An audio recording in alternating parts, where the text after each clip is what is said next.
the 7th of January 1943, a maid working at the New Yorker Hotel entered room 3327, where one of their permanent residents was staying. Inside, she found the body of an 86-year-old man who had died alone in a room he had been living in for the last 9 years of his life. The man was broke and had been living on a diet of milk and crackers, using the little resources he had left to feed and take care of the local pigeons. This man went by the name of Nikola Tesla. Seeing Tesla in his final years, it would have been hard to believe he was one of the greatest minds of the modern era. His genius shaped the world we know today, pioneering the alternating current, the electrical system which powers our homes around the globe. His influence can be seen all around us, from remote control and radio to wireless communication. Perhaps most impressive of all, Tesla's work and creations came out of his passion for science, with his earnings being sunk into projects aimed at the betterment of humanity, rather than for greed and profit.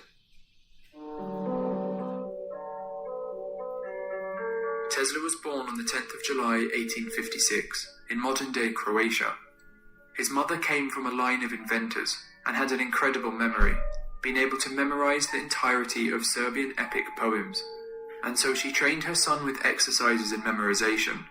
As time went on, Tesla was known to have an eidetic memory, later speaking 8 different languages, which he credited to his mother's efforts in his youth. At the age of 5, Tesla witnessed the death of his older brother in a horse-riding accident, the image of which would stay with him for his entire life. After this, Tesla began experiencing flashes of light and images, making it hard to separate reality from his imagination. He claimed his inventions would come to him in these flashes of light, conceptualizing their entire design in his head and correcting their flaws without ever putting pen to paper. In an interview from 1919, he described this process, stating, "I do not rush into actual work. When I get an idea, I start at once building it up in my imagination. I change the construction, make improvements and operate the device in my mind. It is absolutely immaterial to me whether I run my turbine in thought or test it in my shop. Invariably, my device works as I conceived that it should, and the experiment comes out exactly as I planned it. In 20 years, there has not been a single exception." Tesla excelled in the education system, but ended up dropping out of university due to a gambling addiction and other personal issues. Inspired by electrical demonstrations by his physics professor, Tesla went and got a job with the Paris branch of the Continental Edison Company in 1882, installing indoor lighting around the city. Management soon realized that his talents were wasted on such a job, and tasked him with constructing and improving dynamos and motors. He was so insightful in his innovations that the company soon had him traveling around Europe, fixing problems at other Edison installations.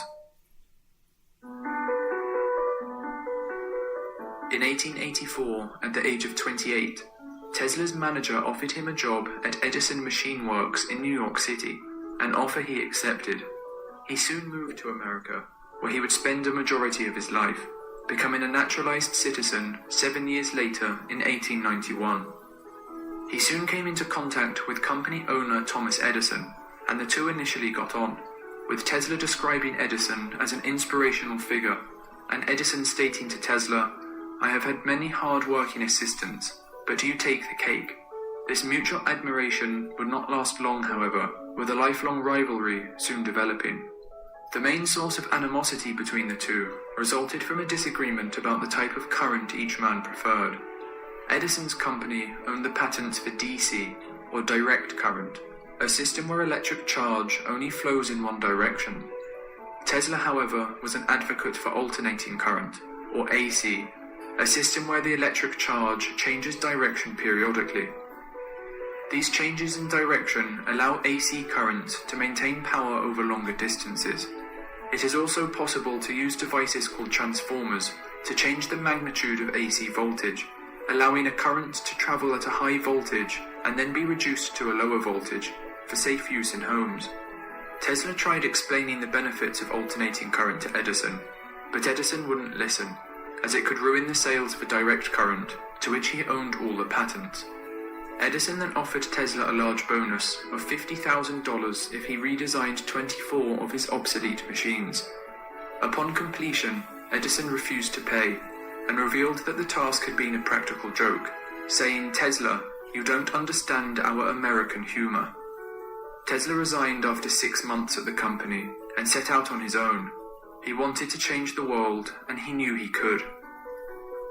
He spent the next year setting up his own company, developing his ideas on alternating current. However, his investors showed little interest and decided to take the company, including all the patents he created. He was left digging ditches in the street to survive. Fortunes would soon change for Tesla, however, with his ideas on an alternating current motor catching the eye of a new investor, helping establish the Tesla Electric Company in 1887.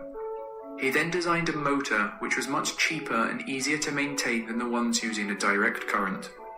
He revealed his motor at the American Institute of Electrical Engineers the following year, a display that caught the attention of a businessman named George Westinghouse. Westinghouse was a major player in the electric market and needed Tesla's motor to complete his alternating current system, a system that would compete against Thomas Edison.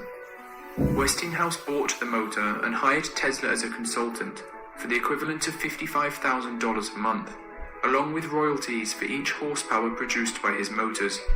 Things for Tesla were looking good. And so began the War of the Currents. Edison started going to extreme lengths to discredit Tesla's AC system.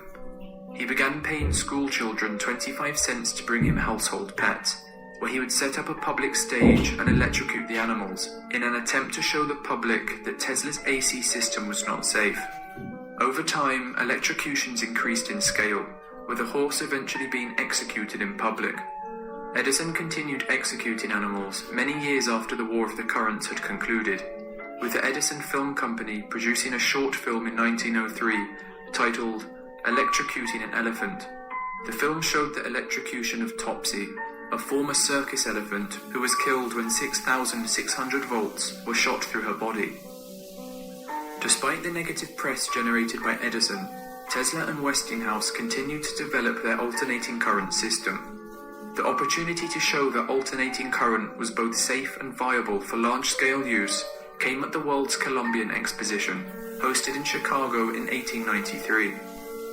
Edison had put forward an offer to light the fair, but Westinghouse underbid him, winning the contract and with it the chance to outshine Edison. While it was a struggle to provide lighting at the low cost put forward, Westinghouse and Tesla succeeded, showing the world the strength of alternating current. Their success continued, with Westinghouse Electric being chosen over Edison's company, General Electric, to construct a hydroelectric plant at Niagara Falls. Tesla drew up designs for the plant, which was a massive success, eventually powering part of New York City. Alternating current continued to grow in popularity and became the system we all use to power our homes today, with direct current being phased out over the next decade. While Westinghouse won the War of the Currents, his company was left on the verge of bankruptcy, with $10 million of debt. He turned to Tesla for help, asking him to temporarily reduce his royalties to help him keep his company afloat. Compelled by compassion for his friend, instead of reducing his royalties, Tesla tore up his contract, eliminating them entirely. The money he gave up would be worth $300 million in today's money, but this was of little concern to Tesla, who was more interested in the pursuit of science over financial gain. This act saved Westinghouse, who would go on to buy Tesla's AC patent for $216,000 in 1897. This is equivalent to about $6 million today, money that Tesla used to set up new laboratories in New York and fully dedicate himself to invention.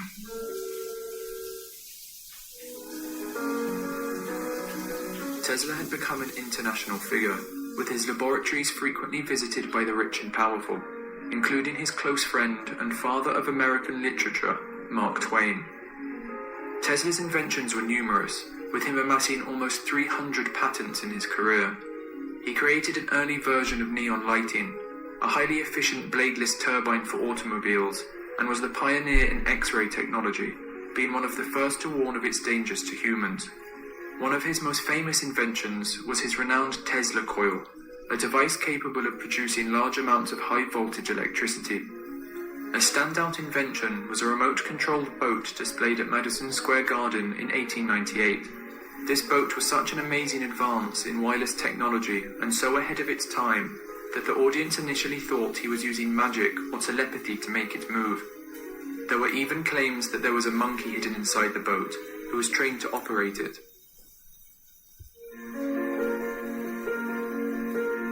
While Tesla was an amazing inventor, he struggled to market his creations, always looking towards the next invention, rather than working out how to sell what he had already made. Many of his ideas went unwritten, and the ones that were noted down often went without a legal patent. This method of operating caused Tesla serious issues when he began working on radio at the end of the 19th century.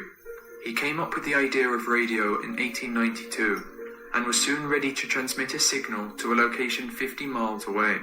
But disaster struck, with his work being destroyed in a lab fire in 1895. Tesla had not submitted a patent application, and only did so after 2 years of rebuilding his research.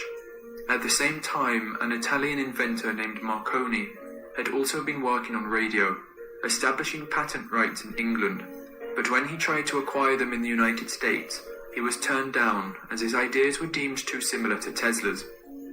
Unfortunately for Tesla, Marconi was able to make the world's first transatlantic radio message in 1901, using 17 of Tesla's patents. Thomas Edison then threw his financial weight behind Marconi, with the US Patent Office suddenly changing its mind on its previous rulings. Marconi now had rights in the United States, with Edison able to take a cut of the profits. Tesla initially let the issue slide, but the last straw came when Marconi won the Nobel Prize in 1911 for his development of radio, something which was only possible due to Tesla's uncredited work. Tesla tried to sue Marconi, but the cases dragged on for years, only being resolved in Tesla's favor 8 months after his death. Tesla's most radical idea came about at the turn of the 20th century. He aimed to create a world wireless system, which would be capable of dispersing energy to anywhere in the world. Tesla received funding for this project in 1901, and soon purchased land on Long Island, New York, where he would construct his device. Over the next year, a great wooden tower was constructed, standing 187 feet tall, with a metal dome 68 feet in diameter. He named the facility Wardenclyffe Tower, and believed it would radically advance wireless technology with what he called communication devices, the likes of which would not be seen for another century. A telephone subscriber here may call up and talk to any other subscriber on the globe. An inexpensive receiver, not bigger than a watch, will enable him to listen anywhere, on land or sea, to a speech delivered or music played in some other place, however distant. In the same manner, any picture, character, drawing or print can be transferred from one to another place. Millions of such instruments can be operated from but one plant of this kind. The tower also had other applications, including universal and accurate timekeeping, global music distribution, and a marine system which would allow ships to determine their exact location and steer perfectly without the need for a compass. Despite his amazing ideas, Tesla soon suffered many setbacks. Marconi's 1901 radio broadcast had drawn attention away from Wardenclyffe Tower, with the media beginning to think of the project as a hoax. The investors Tesla had been able to gather soon realized that there was no way to regulate and therefore profit from the energy produced by the tower.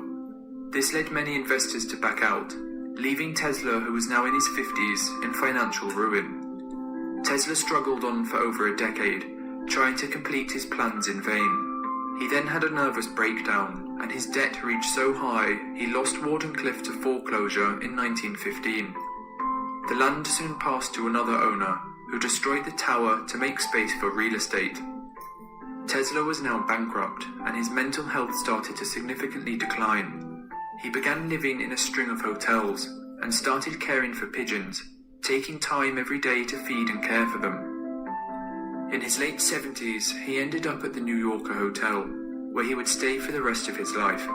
This was largely thanks to the Westinghouse Electric and Manufacturing Company, who saw the dire conditions he was in and decided to pay his rent as a way to thank him for saving them all those years ago.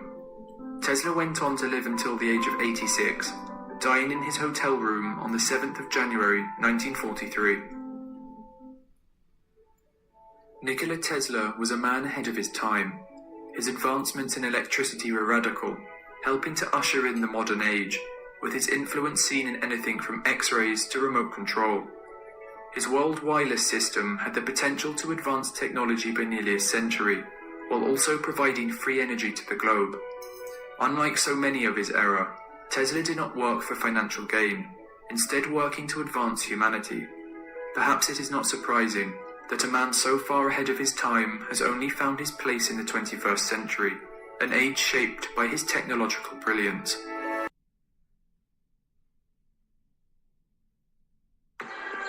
In the midst of World War II, acclaimed inventor Nikola Tesla is found dead. His hotel safe is raided. Some believe he might have been killed, and his blueprint for a deadly weapon stolen. The mere facts of Tesla's death lends itself very easily to all sorts of speculation. Is Tesla's death linked to his lifelong obsession to create an electric superweapon called the Death Ray? Tesla claimed that his death beam would be able to destroy an attacking enemy air fleet. He said that this would also be able to stop an enemy army up to 1 million men. Born during a lightning storm in 1856 in modern-day Croatia, Nikola Tesla's entire life would be shaped by electricity. As a student in his homeland, he dreams of using it to provide free energy to the world. But he realizes that can't happen using direct current, or DC. The method favored by American electricity pioneer Thomas Edison, who is currently lighting up New York. Direct current is a type of current where the polarity never changes, so the current only flows in one direction. That's what you get out of a battery. But because increasing its voltage was difficult, DC power couldn't be transmitted over large distances. So Tesla invents a motor that will use alternating current, or AC. And in 1884, travels from Europe to show it to his hero, Thomas Edison.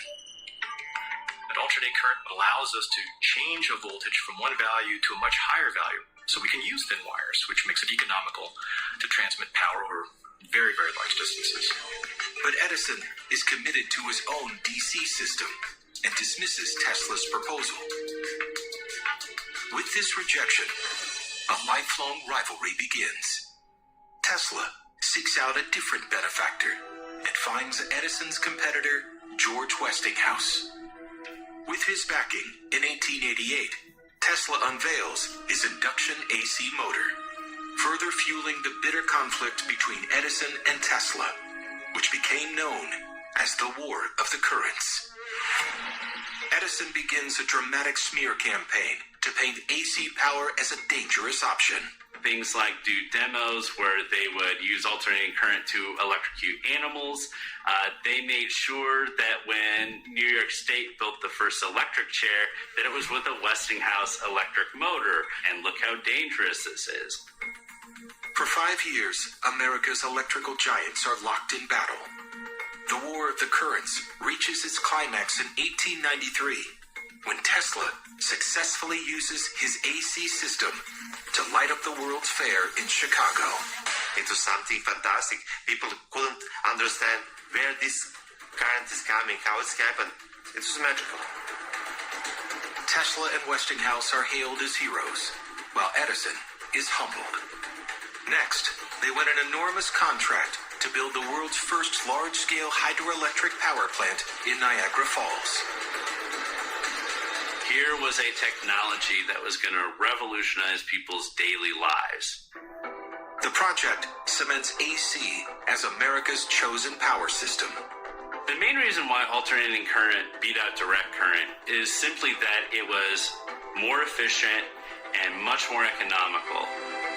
Tesla's AC current has finally won the War of the Currents, leaving the great Thomas Edison embittered and possibly set on revenge. Today, if you were to look at one of those satellite images that shows you how the world is lit up at night, 95% of the electricity that you see in that picture, all of those lights, is distributed by alternating current. Without Tesla's invention of alternating current technology, it would be a much darker and quieter world. With his success comes fame, making Tesla the toast of the New York social scene. In the press, he's depicted as a wizard with almost magical powers, an archetypal mad scientist, an image enhanced by his eccentric habits. Tesla himself was a very strange individual. Among his unusual traits, Tesla was celibate his entire life. He only slept 3 hours a night, believed in alien life, and had an unexplained aversion to pearls. But his most remarkable feature was his unstoppable brain, which over his lifetime would produce over 300 patents. Tesla would describe the process of invention as basically he would build a model in his mind and then run simulations, almost the way engineers do with computers today. But Tesla's weakness is business acumen. Although the Westinghouse AC motors sell millions, when Westinghouse runs into money trouble, Tesla relinquishes the royalties for his AC motor patent, a decision that would deny him of an estimated $300 million. But it's scientific discovery, not money, that drives Tesla. And as a new century dawns, he sets his mind to solving another of electricity's biggest challenges. Tesla was obsessed. He wanted to distribute electrical power to all parts of the Earth. It's an obsession that will take him one step closer to the superweapon that could be his deadly downfall. Near the end of the 19th century, the idea of a devastating superweapon, a device powerful enough to make war obsolete, first takes root in Nikola Tesla's brain. But before it can become reality, he must push his visionary mind past a new technological frontier. After his winning of the War of the Currents, he was obsessed with getting rid of the wires used to distribute power.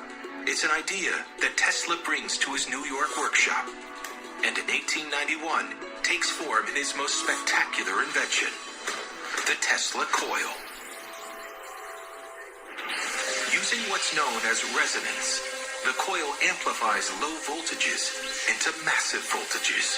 It's like having a tuning fork on steroids, except voltage-wise. So you can get very, very big vibrations at very, very high frequencies. By emitting high-frequency alternating current waves, the Tesla coil lights up bulbs without any wire connection. For Tesla, it's a literal light bulb moment. Could wireless power be sent this way around the globe? He was obsessed. He wanted to distribute electrical power to all parts of the Earth. And he thinks the perfect conductor could be found in nature. What does nature give me that could possibly pass for a wire? And he had the air above his head. So he's going to use the atmosphere as a free conductor. To keep his new project away from the prying eyes of his rival Thomas Edison, Tesla leaves New York. In 1899, he builds a new lab in the prairie near Colorado Springs. For his dream of wireless power transmission to work, he needs to find a way to electrify the atmosphere. What he was thinking was he could mount these Tesla coils on top of high buildings and transmit energy by using these discharges, which are similar to lightning strikes, and therefore he could create a distribution system for electricity that didn't require poles and wires. The Colorado locals watch in awe as Tesla summons his own lightning storms and rolling thunder. He was a terrific showman, and so that brought this aura of being a wizard about him. The larger the coil, the more energy Tesla is able to make. Just one major challenge remains. So far, he hasn't been able to produce sufficient power to travel more than 100 feet. The difficulty with transmitting things wirelessly is most of it leaks away. and you get a very small amount of power at the receiver. Tesla turns his idea on its head and wonders if the solution might be lying right beneath his feet. He believed that you'd be able to pump electrical energy into the earth at the resonant frequency of the earth, set up standing waves, and that energy would be transmitted or distributed across the surface of the earth.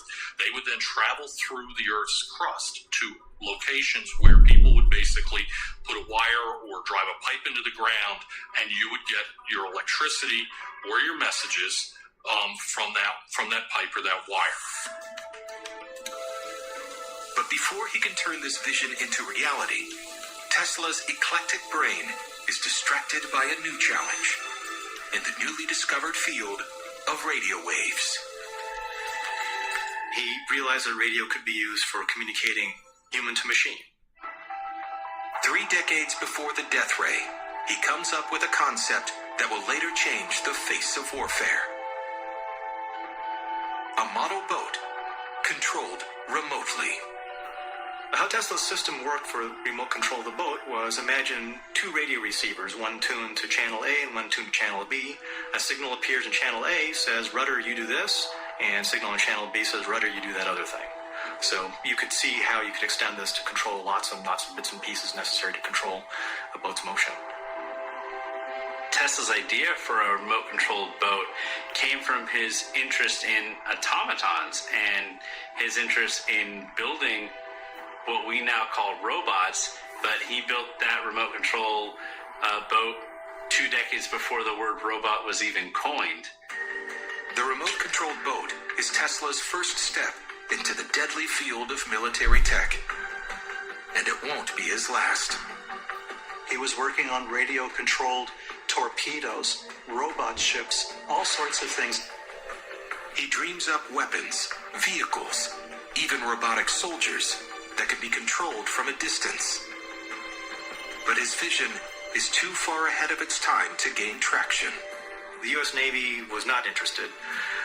The demonstrations were not convincing to them. People are always kind of hesitant about new technologies.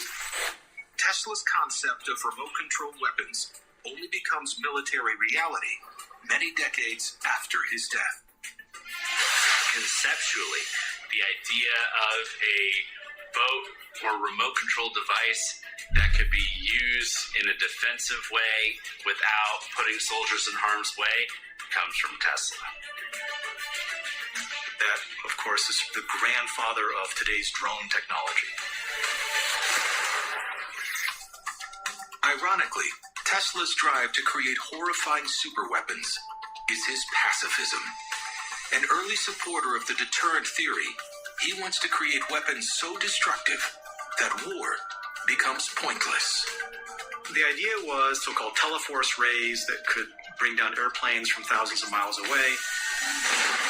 He said that it would make war impossible. Tesla's plan is to build something so powerful it can bring about peace through mutually assured destruction. He wants to create the death ray to save lives. As the 20th century dawns, in his Colorado Springs lab, Nikola Tesla is testing dangerous theories. He believes he can transmit wireless power around the world through the earth beneath his feet. He thought that the earth itself was like a giant condenser, that the earth contained a great deal of natural energy.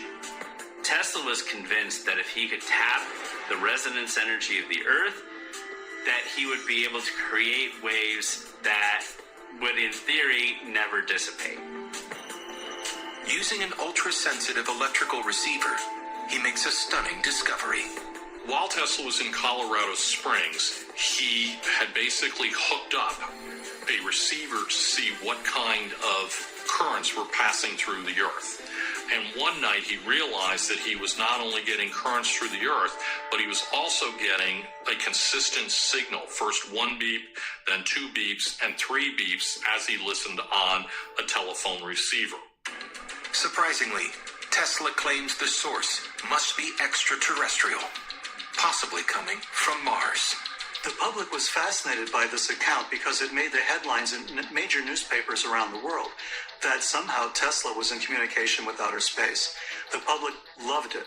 Scientists attacked it roundly because they didn't believe such a thing was possible. Actually, the scientists were incorrect, but no one knew that at the time. Again, Tesla is simply light years ahead of his time. A century later, his belief is partially vindicated. Scientists 100 years later figured out that what Tesla was actually listening to was not necessarily a message from Mars, but indeed a radio signal that was coming from one of the moons of Jupiter. So there was a real astronomical phenomena that Tesla was the first to measure. Yet, Tesla believes his greatest achievements are still to come. He wanted to prove that it would be possible to transmit power and messages all over the world using his ideas about oscillating currents that could be pumped into the earth. To make the dream happen, he'll need a much bigger testing facility. And to finance it, he'll need a big investor. Tesla returns to New York and knocks on the door of the man known as America's greatest banker, J.P. Morgan. J.P. Morgan invested in Tesla because he saw the opportunity to come up with a new form of wireless technology. Having secured funding, Tesla buys 200 acres near Shoreham, Long Island. In September 1901, his dream appears to be coming true as a massive tower goes up. Its name, Wardenclyffe. J.P. Morgan looked at Tesla as possibly providing a way to control worldwide communications. And so Wardenclyffe was the site of what was to be a worldwide transmitting device for broadcasting news. All the things we associate with radio, that's what Tesla had promised J.P. Morgan. J.P. Morgan believes he's buying into a giant radio station. But unknown to his financial backer, Tesla has a more ambitious agenda. Tesla sort of is guilty of slightly misleading J.P. Morgan. Tesla's real goal was worldwide power transmission. And he just used the canard of, well, I'm going to work on communication as a way of securing funding. While Tesla races to crack the code of wireless transmission, he's about to be dramatically upstaged by Italian inventor Guglielmo Marconi, who in December 1901 sends the first radio transmission across the Atlantic. It's a blow Tesla will never recover from. And Marconi, too, will become a bitter enemy. Tesla contributed to the development of radio by coming up with practical circuits and with the idea of tuning. Despite his other interests, Tesla had 17 prior patents related to radio, and is enraged Marconi gets the credit for his invention. I wouldn't say that Marconi necessarily stole them as much as he took advantage of what was already out there in the literature. Worse still, Tesla's financial backer, J.P. Morgan, is furious. J.P. Morgan said basically, I'm not going to keep funding this. Marconi's already beat you, and you haven't produced anything yet. After his financial relationship with J.P. Morgan sours, some believe Tesla used Wardenclyffe to undertake early tests for his death ray, with devastating consequences. This was an event of such magnitude that something blasted an entire region. In 1908, in Tunguska, Siberia, a massive and mysterious explosion knocks down trees over 770 square miles.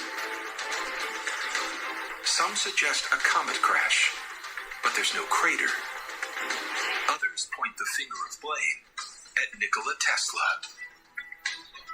According to theorists, the Tunguska event was the result of Tesla firing off a huge bolt of energy that was supposed to go to the North Pole, but which instead wound up in Siberia.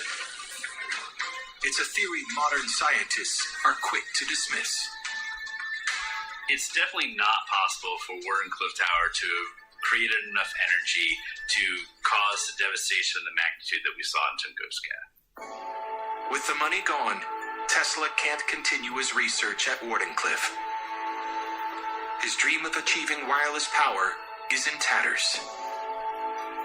In 1917, rumors emerge Wardenclyffe is being covertly used by German spies, and it's demolished. The once lauded scientist fades from the public eye. For decades, he lives as a recluse in hotel rooms, raising pigeons. Tesla did kind of take a beating in his career. He wasn't as prolific in his inventions. It seemed to adversely affect his emotional health. Despite all his visionary ideas, Tesla is broke and nearly forgotten. But as another world war appears on the horizon, Tesla makes a sensational announcement of a mega weapon that could revive his career.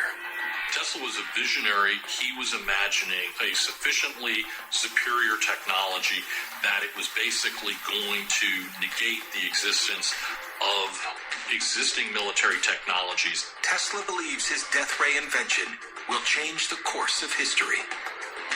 But it could come at a price. His own life.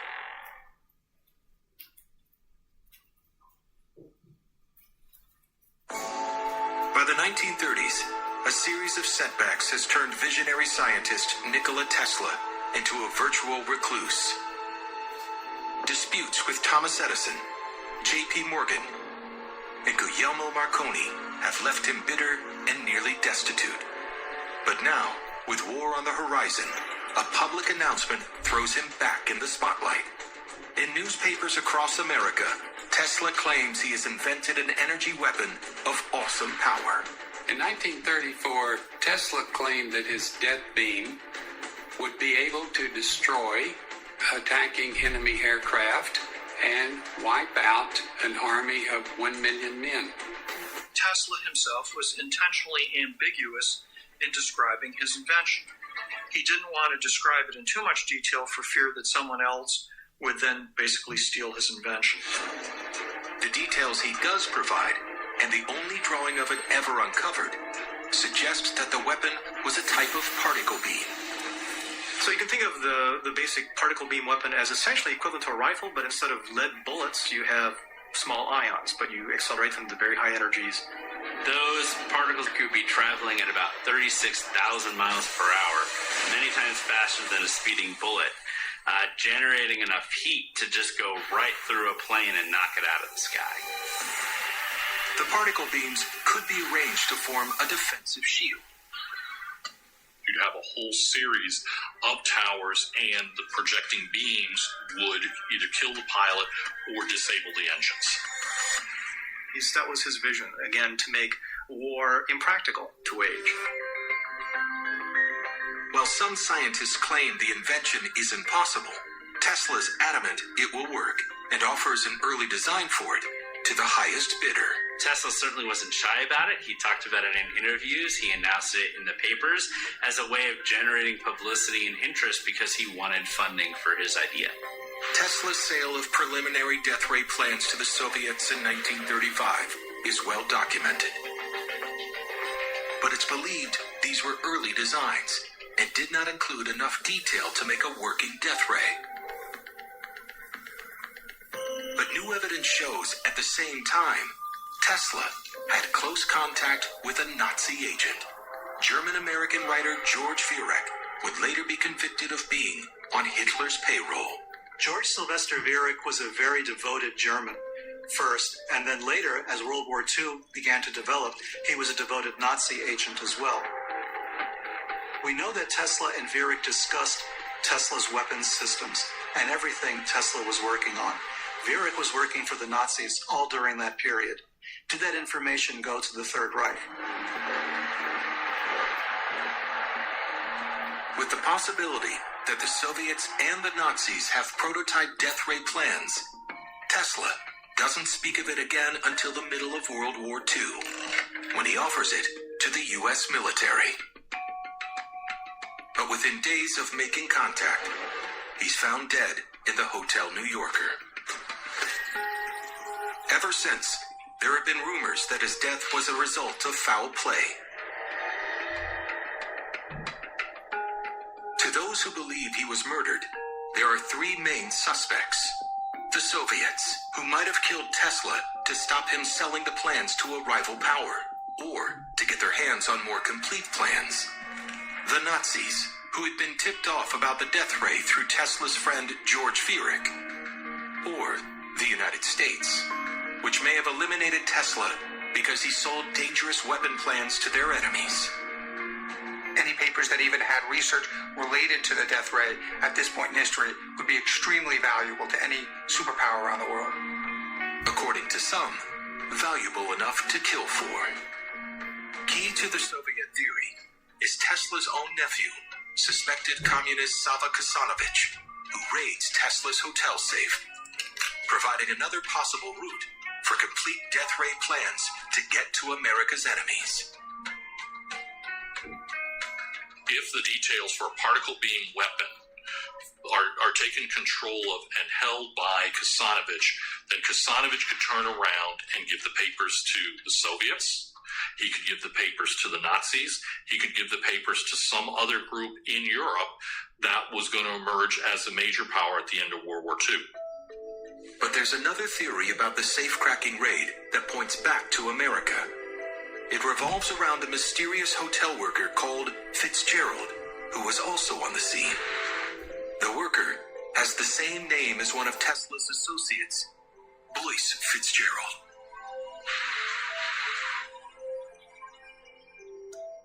Fitzgerald was a scientist. He was a friend of Tesla's. He had a position in the military. He was only a private.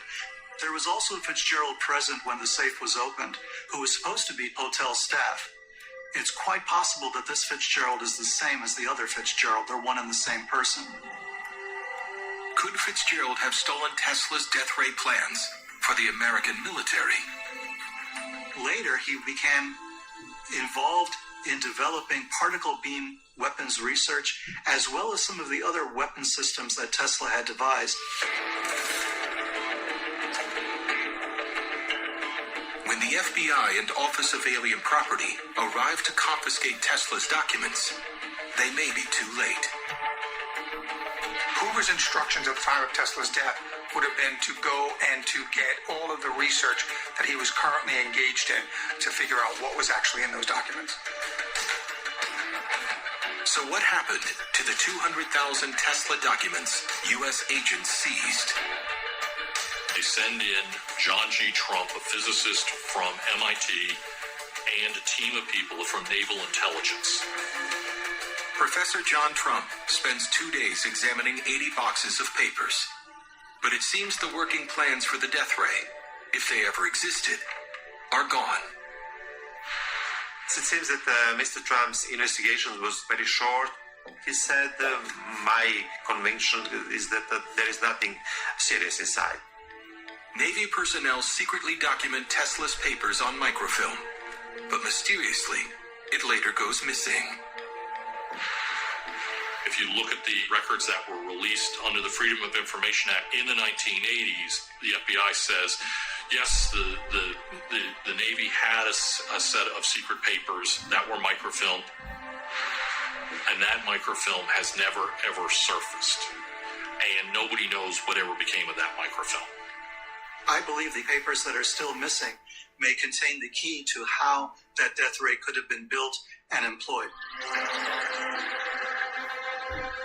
If Nikola Tesla was killed for his secret superweapon plans, finding the culprit could be as simple as finding out who has successfully created a death ray. And in 1945, the Allies find an alarming clue in Nazi Germany. Some of Germany's top scientists were working on a Sonnengewehr, or sun gun. The idea was to direct this like a giant magnifying glass at targets on Earth.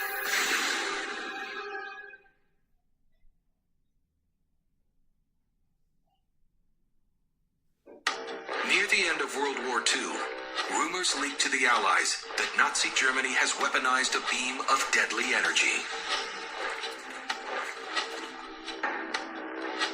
Could this be the smoking gun that proves the Nazis stole Nikola Tesla's death ray plans and killed him for them. We found out shortly after the American forces captured a base at Hillersleben in Germany. Some of Germany's top scientists were working on a Sonnengewehr, or sun gun. The Nazi secret plans for the sun gun plot out a mile-wide concave reflective surface mounted in space. Like a real-life Death Star, it would focus solar rays onto enemy cities and destroy them. The scientist interviewed by the Americans said this was a project that had been authorized by Hitler.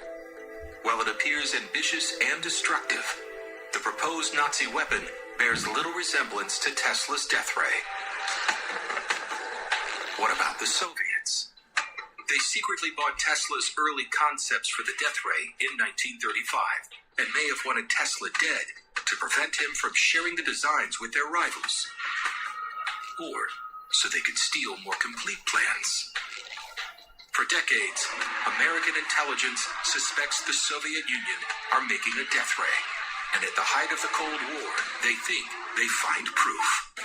In the mid-1970s, the U.S. government became concerned that the Soviets were developing a particle beam weapon at a remote location in Kazakhstan. Overhead surveillance satellites spotted a weird configuration of equipment in Kazakhstan. They were concerned that this bizarre-looking contraption was actually a version of Tesla's death ray machine. Around the same time, in 1976, a confidential U.S. intelligence report records a blinding beam of light seen by pilots of British-European Flight 831 while it passed over Western Soviet Union. A beam Soviet authorities refused to explain. 2 years later, there's a strange and terrifying incident over North America. A sudden eruption of freak lightning bolts over 100 times stronger than conventional lightning.